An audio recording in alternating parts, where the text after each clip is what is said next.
Começando então, mais uma aula de SMU. Aqui é a continuação da aula passada, onde eu estava mostrando o código, e hoje eu quero fazer então uma ponte entre código, o que isso vai representar em termos de sinalização e como é que vai agregar a parte de descrição de mídia, claro, já englobando escolha de caminho. Então a gente já está começando a integrar todo esse pacote. Antes de mais nada, lembrando toda a lógica de funcionamento, toda a mecânica do jogo, acontece no cliente. Então, o servidor, basicamente, o que ele faz é receber uma lista de jogadores e passar adiante, receber uma oferta, passar adiante. Nada mais faz do que um CP Redirect, mas uma função muito parecida. Ou como um hub, um espelho, um concentrador, qualquer termo que a gente acaba vendo em outras tecnologias, outros cenários. Tá? Então, por exemplo, que a oferta de candidatos, ele simplesmente manda para o próximo, ponto final. Eu vou deixar apenas aberto só para mostrar aqui por onde passa o fluxo das mensagens. Antes de mais nada, lembrando que para construir ali a questão da descrição de mídia, ou seja, para a escolha de caminhos, para fazer a construção dos candidatos, eu coloquei como servidor de ICE, e aqui é ICE, tá? É importante destacar. Eu coloquei apenas o servidor de Stun do Google, que é bastante usual. A gente tinha um servidor de Turn, Stun, Turn e ICE, então um servidor completo. Ele foi desativado no semestre passado, eu acabei não reativando. A gente não tem muita necessidade nos nossos cenários de NAT de usar o Turn, então o Stun é suficiente, perfeito? Então, como eu sei que esse é um serviço que está sendo prestado e tem funcionado bem, eu já acabo usando, mas nada impede, uma vez que vocês podem ver, para quem está habituado com JavaScript, ver que tem isso aqui é uma lista de servidores, então eu posso colocar vários servidores de Stun, vários servidores Turn e assim segue. Perfeito? Então, só antes de mais nada, eu tenho que definir os servidores ICE, para que quando ele for construir, ele já vai ter essa informação e já acessar o dispositivo de áudio que ele capta lá do HTML para usar como saída do áudio, ou seja, um lugar para onde ele pode direcionar esse fluxo de mídia e poder tocar. Avançando então um pouco mais no código, o que eu quero realmente mostrar, já que eu tenho aquele dispositivo de áudio, ambos têm que, antes de mais nada, capturar a sua mídia. Vamos lá, onde é que está? Onde é que está? Aqui então, o navegador, esse código é igual para os dois. Voltando, então lá, só relembrando o que foi falado no vídeo passado, muito desse código é do Jefferson Xavier, um blog que eu peguei, eu coloquei na descrição, também vou colocar na descrição desse vídeo. Eu capto apenas o áudio, então eu não vou colocar a imagem, embora seja relativamente simples, tá? Eu apenas tenho que fazer um div ali e projetar a tela. Não seria nada demais, mas como não tem necessidade, eu só quero realmente mostrar o WebRTC, tanto faz qual é o tipo de mídia. Ok? Então aqui ele só captura, se der certo, ok, ele continua processando e segue adiante. Tanto é que eu já coloquei aqui o carregamento pronto nessa tela de abertura, ele ainda não estabelece uma sessão, não faz o registro, daqui a pouco vai acontecer e eu quero mostrar essas mensagens. Se o vídeo estiver travando muito, eu vou falar, uma vez que talvez haja muita perda de quadros. Já no caso da outra parte, onde o segundo jogador, como eu tinha comentado já no vídeo passado, a lógica de funcionamento é o primeiro jogador ele entra e ele apenas captura a mídia e fica esperando, certo? Então ele tem apenas um fluxo local de mídia ali com um retorno para poder ter alguma noção do que está acontecendo. Já a outra parte, que é o segundo jogador, ele entra, faz tudo igual, ele captura o seu áudio, mas ele vai tentar, baseado nesses ICE servers, né, por enquanto mas eu posso ter uma lista, ele vai tentar construir uma lista de candidatos. E para cada um deles, desse tipo de mídia, ele vai mandar um candidato para o outro. Então eu vou receber mensagens do tipo candidate. Tá? Para quem já trabalhou com Socket.io, é uma mensagem que é sempre uma tupla, eu recebo o tipo da mensagem e o valor da mensagem. E aí eu passo essa informação adiante e aí depois ele vai fazer uma oferta. Então, feita a primeira lista de candidatos, ele manda essa lista de candidatos e depois ele vai fazer a questão de uma oferta encapsulando o SDP e enviando o SDP completo num offer. E esse offer, como a gente pode ver aqui no servidor, bate e simplesmente cai no outro lado, ele vai receber e vai tratar isso.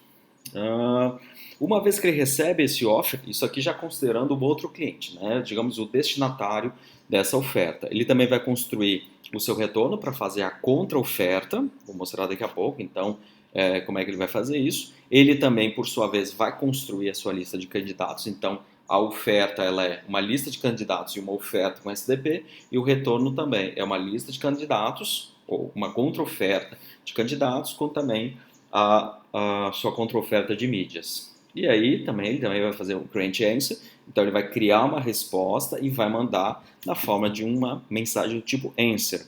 Então é um offer e um answer. Os 200 OK, que seria o equivalente aqui do SIP, ou seja, as respostas dessas mensagens elas já estão embutidas no código, uma vez que recebidos já se entende que foi feito isso. Eu estou tratando que eu estou sobre o WebSocket, sobre um canal onde tem garantia de entrega. Logo, uma vez que eu faço a transmissão, eu assumo que a camada inferior, não necessariamente a camada óssea, né, mas a camada inferior, ou o serviço que está oferecendo, no meu caso, um túnel com WebSocket, ele vai garantir a entrega e eu como aplicação lá em cima, não preciso me preocupar. A sinalização não precisa se preocupar se chegou.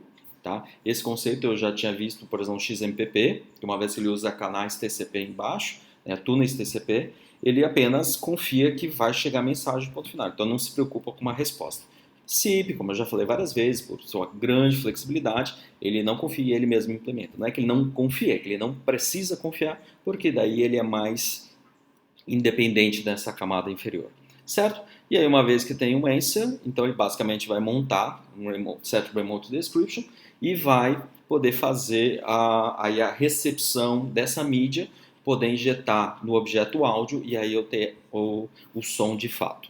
Então, é sempre offer, answer e a lista de candidatos. Aqui, então, basicamente o que eu tenho que fazer é fazer apenas um filtro dos WebSockets, eu não preciso pegar todo o conjunto de HTML, JavaScript, etc. Eu vou apenas entrar com o usuário, vamos ver se eu consigo rapidamente, não preciso fazer muita interação, então ele já vai começar a funcionar, aqui já vai entrar o segundo jogador, e aí, a princípio, eles já devem começar a trocar as mídias, ou seja, se eu abrir aqui o WebSocket, eu já vou receber as mensagens. Como tem várias mensagens, que é da mecânica do jogo, da posição, eu vou apenas filtrar com informações aqui dos candidatos. Não preciso mostrar o resto das mensagens do jogo, porque não tem a necessidade.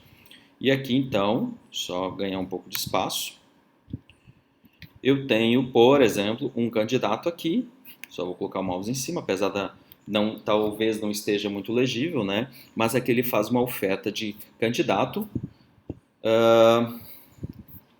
Sim, obrigado. Voltando. Eu tenho um candidato, aqui no caso ele está mostrando que é um UDP com um IPv6, 2804, 1530 e assim segue. Então, esse é um dos candidatos. Assim, tem vários outros aqui para ele fazer uma amostra. Então, aqui no caso, eu já estou usando um UDP com IPv4. Ou seja, ele vai listar todas as possibilidades que ele entende possíveis usando apenas STUM. Ou seja, eu não tenho um canal de relay.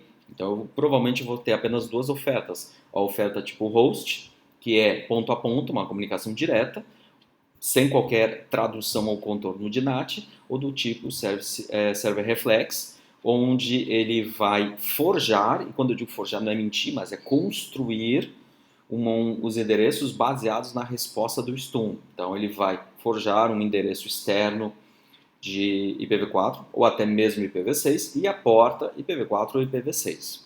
E ele vai mandar então toda essa oferta aqui. Mesma coisa vai acontecer aqui no caso, mas vou fazer aqui na sequência. Eu acho que o meu computador já está ficando lento. Muito lento. Vamos lá. Aqui eu já quero mostrar os candidatos também, só para não mostrar muita informação na tela.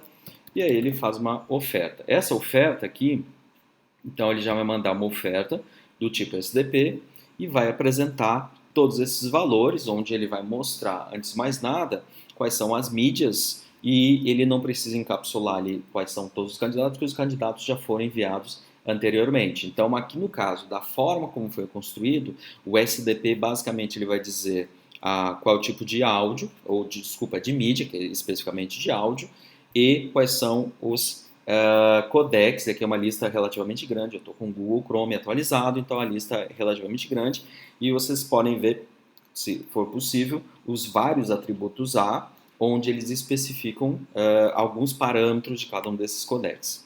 Mesma coisa aqui, esse offer vai chegar e ele vai responder uma answer. Então, de um lado, aqui na tela à esquerda ele está fazendo uma oferta e à direita ele vai responder com uma answer, uma resposta. Vamos ver se consigo mostrar. E o que vai acontecer é que, de fato, ele vai mostrar essa resposta. Vamos lá. Provavelmente ele deve estar com bastante perda. E aí ele também vai fazer. Claro, como eu estou no mesmo navegador, a lista é relativamente simples. Eu vou colocar essas informações. Eu vou capturar tanto o SDP de oferta e de resposta e colocar isso lá no Classroom. E só para vocês terem uma ideia de como é feita essa oferta contra oferta. Com isso, eu consigo ter as mídias de fato. Ok? Outra coisa que eu quero mostrar, certo? Está desativado, então não estou com microfonia. Mas é que se eu quiser também, eu posso ver no WebRTC Internals todos esses parâmetros. Então, de cada uma dessas abas, eu tenho isso. E, caso também queira, eu posso olhar por aqui, onde eu tenho uma oferta. Aqui ele está dizendo mais especificamente qual é essa oferta.